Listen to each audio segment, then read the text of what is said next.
Good evening. I hope you've had a great day today. Welcome to BVJ's Bedtime Stories. I'm Big Voice Jay, and this is a show where we get you ready for a good night's sleep with public domain short stories just for you. Links to all the stories can be found at the show notes at bedtimewithbvj.com. And if you'd like to support the show, there's a Buy Me a Coffee link on every page and post. Tonight we continue our story, The Adventure of the Bruce-Partington Plans by Arthur Conan Doyle. There is material here. There is scope, said he. I am dull indeed not to have understood its possibilities. Even now they are dark to me. The end is dark to me also, but I have hold of one idea which may lead us far. The man met his death elsewhere, and his body was on the roof of a carriage. On the roof! Remarkable, is it not? But consider the facts. Is it a coincidence that it is found at the very point where the train pitches and sways as it comes around on the points? Is not that the place where an object upon the roof might be expected to fall off? The points would affect no object inside the train. Either the body fell from the roof, or a very curious coincidence has occurred. But now consider the question of the blood. Of course, there was no bleeding on the line if the body had bled elsewhere. Each fact is suggestive in itself. Together they have a cumulative force. And the ticket too, I cried. Exactly. We could not explain the absence of a ticket. This would explain it. Everything fits together. But suppose it were so. We are still as far as ever from unraveling the mystery of his death. Indeed, it becomes not simpler, but stranger. Perhaps, said Holmes thoughtfully. Perhaps. He relapsed into a silent reverie, which lasted until the slow train drew up at last at Woolwich Station. There he called a cab and drew Mycroft's paper from his pocket. We have quite a little round of afternoon calls to make, said he. I think that Sir James Walter claims our first attention. The house of the famous official was a fine villa with green lawn stretching down to the Thames. As we reached it, the fog was lifting and the thin, watery sunshine was breaking through. A butler answered our ring. Sir James, sir, said he with solemn face. Sir James died this... Good heavens, cried Holmes in amazement. How did he die? Perhaps you would care to step in, sir, and see his brother, Colonel Valentine. Yes, we had best do so.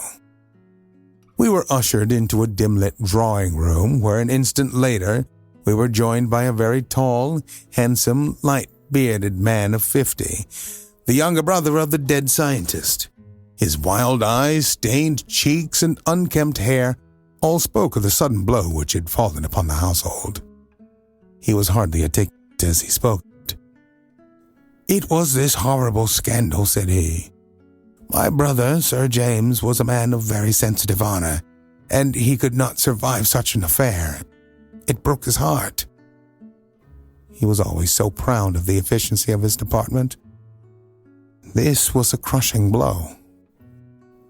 We had hoped that he might have given us some indications which would have helped us to clear the matter. I assure you that it is all a mystery to him as it is to you and all of us. He had already put all his knowledge at the disposal of the police. Naturally, he had no doubt that Cadogan West was guilty, but all the rest was inconceivable. You cannot throw any new light upon the affair. I know nothing myself, save what I have read or heard. I have no desire to be discourteous, but you can understand, Mr. Holmes, that we are much disturbed at present, and I must ask you to hasten this interview to an end. This is indeed an unexpected development, said my friend, when we had regained the cab.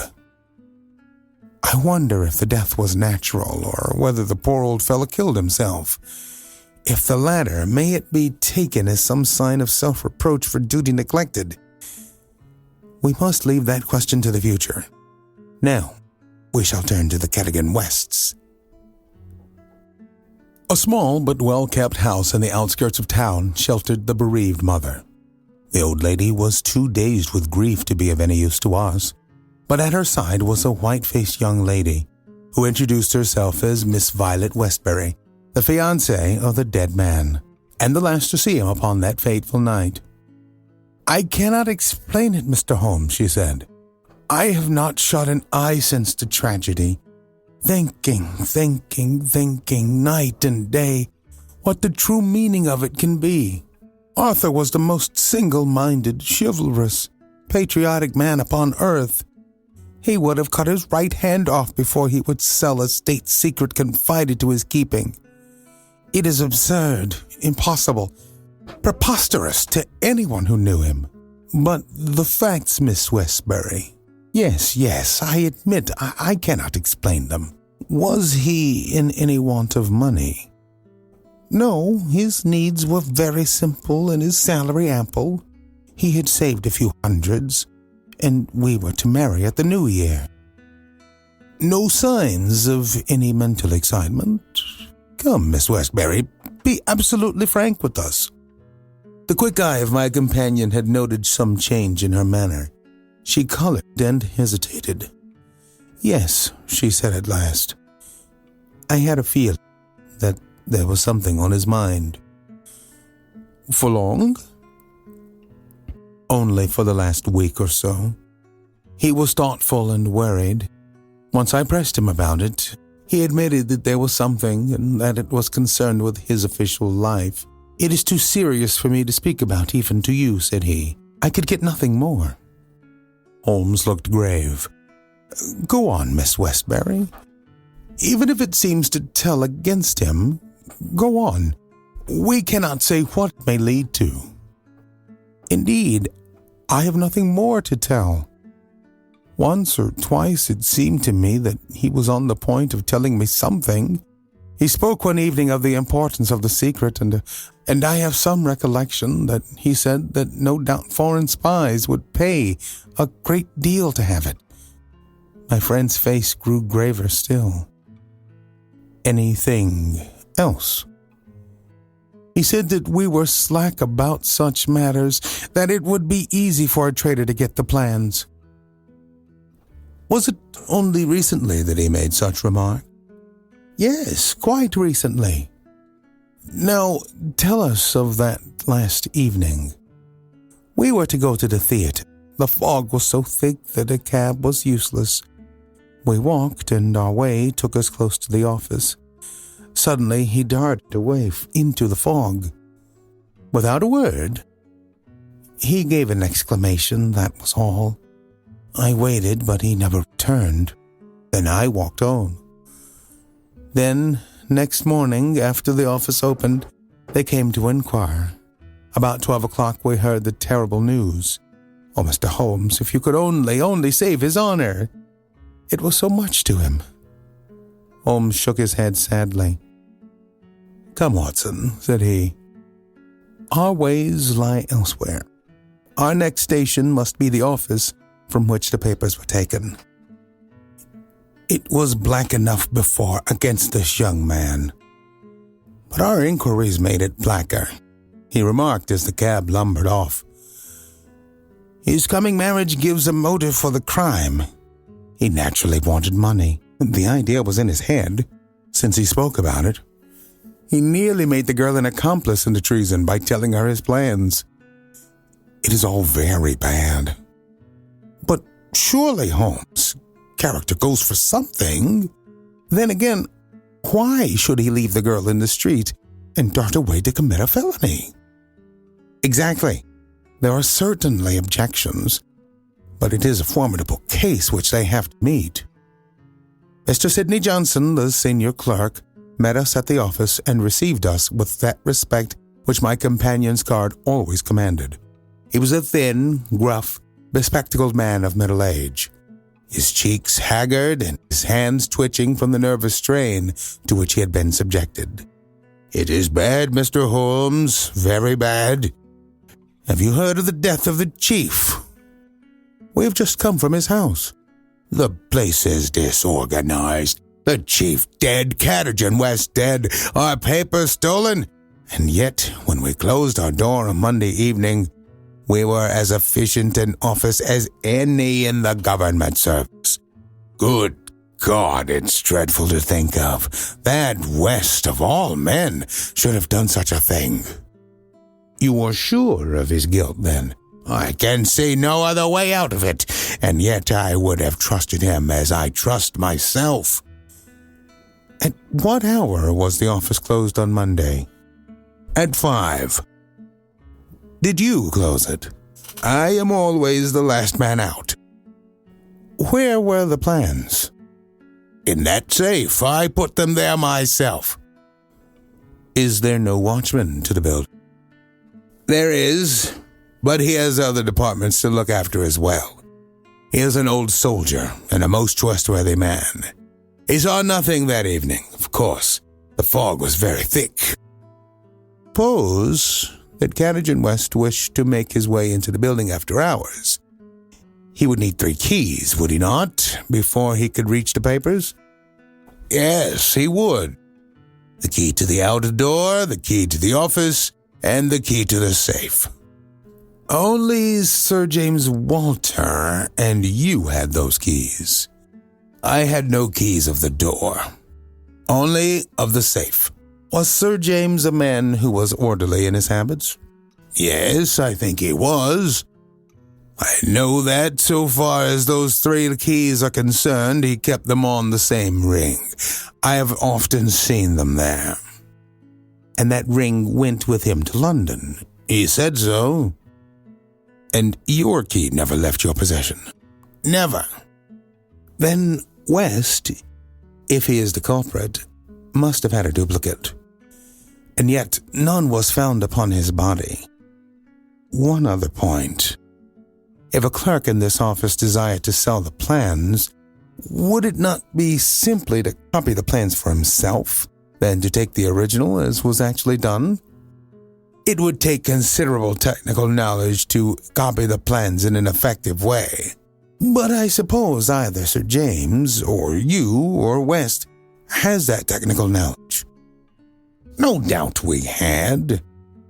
But I beg you won't try to drag me into the matter, Mr. Holmes. What is the use of our speculating in this way when the original plans were actually found on West?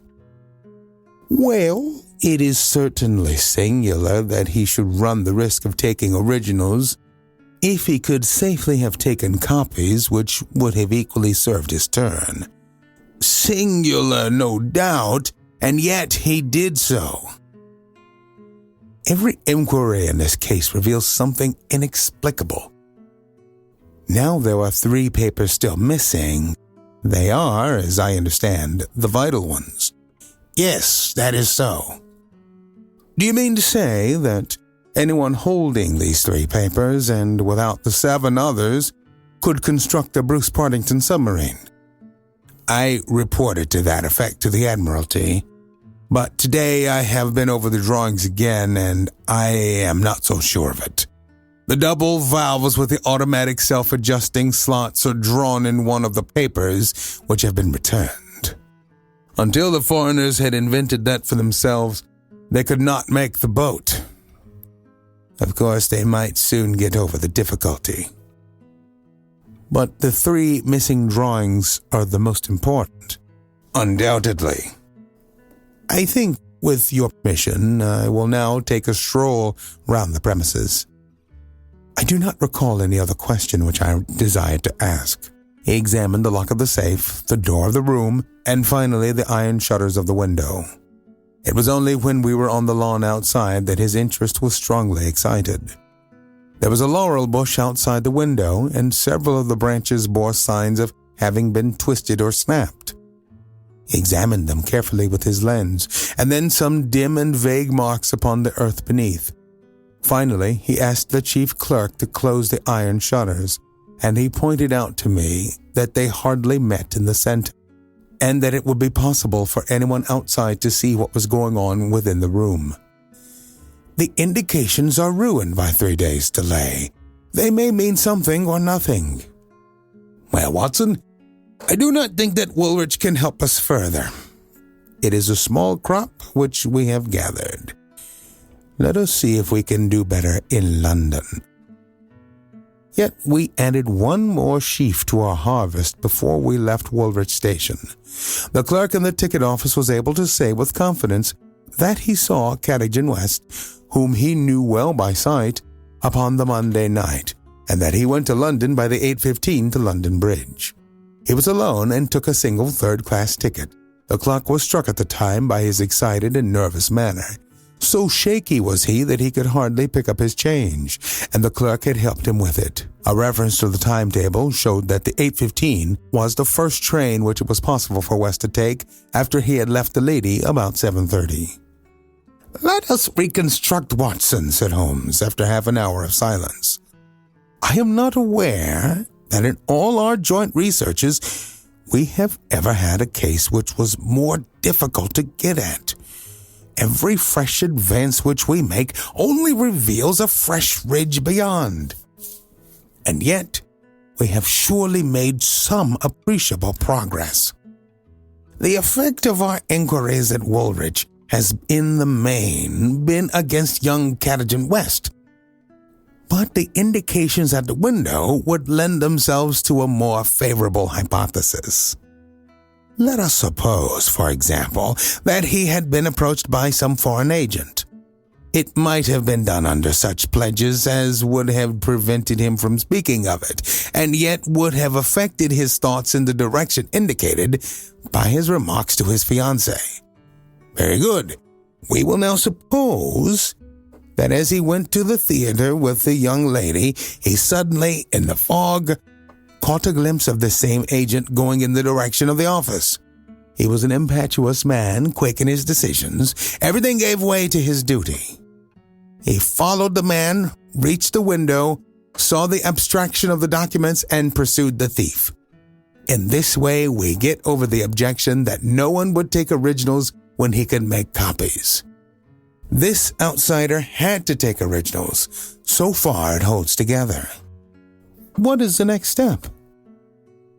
Then we come into difficulties. One would imagine that under such circumstances, the act of young Cadogan West would be to seize the villain and raise the alarm. Why did he not do so? Could it have been an official superior who took the papers? That would explain West's conduct.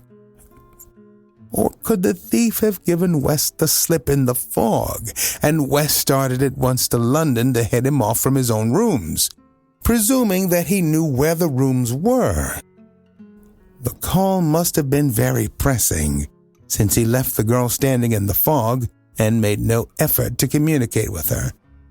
Our scent runs cold here, and there is a vast gap between either hypothesis and the laying of West's body, with 7 papers in his pocket on the roof of a metropolitan train.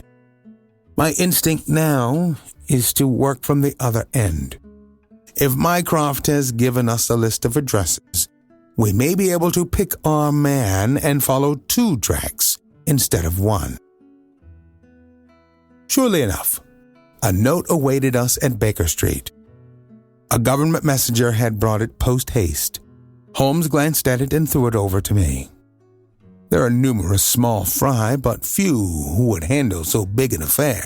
The only man worth considering are Adolphe Meyer of 13 Great George Street, Westminster, Louis Larotière of Camden Mansions, Notting Hill, and Hugo Oberstein, 13 Caulfield Gardens, Kensington, and Hugo Oberstein, 13 Caulfield Gardens, Kensington.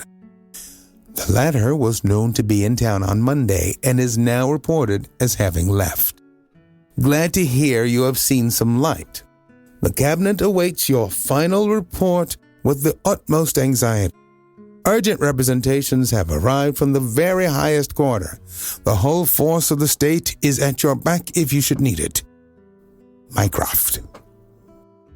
I'm afraid, said Holmes, smiling, that all the Queen's horses and all the Queen's men cannot avail in this matter. He had spread out his big map of London and leaned eagerly over it. Well, well, said he presently with an exclamation of satisfaction. Things are turning a little in our direction at last.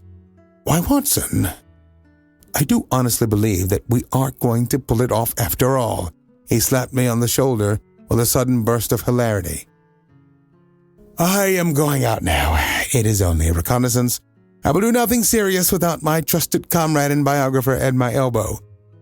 Do you stay here, and the odds are that you will see me again in an hour or two.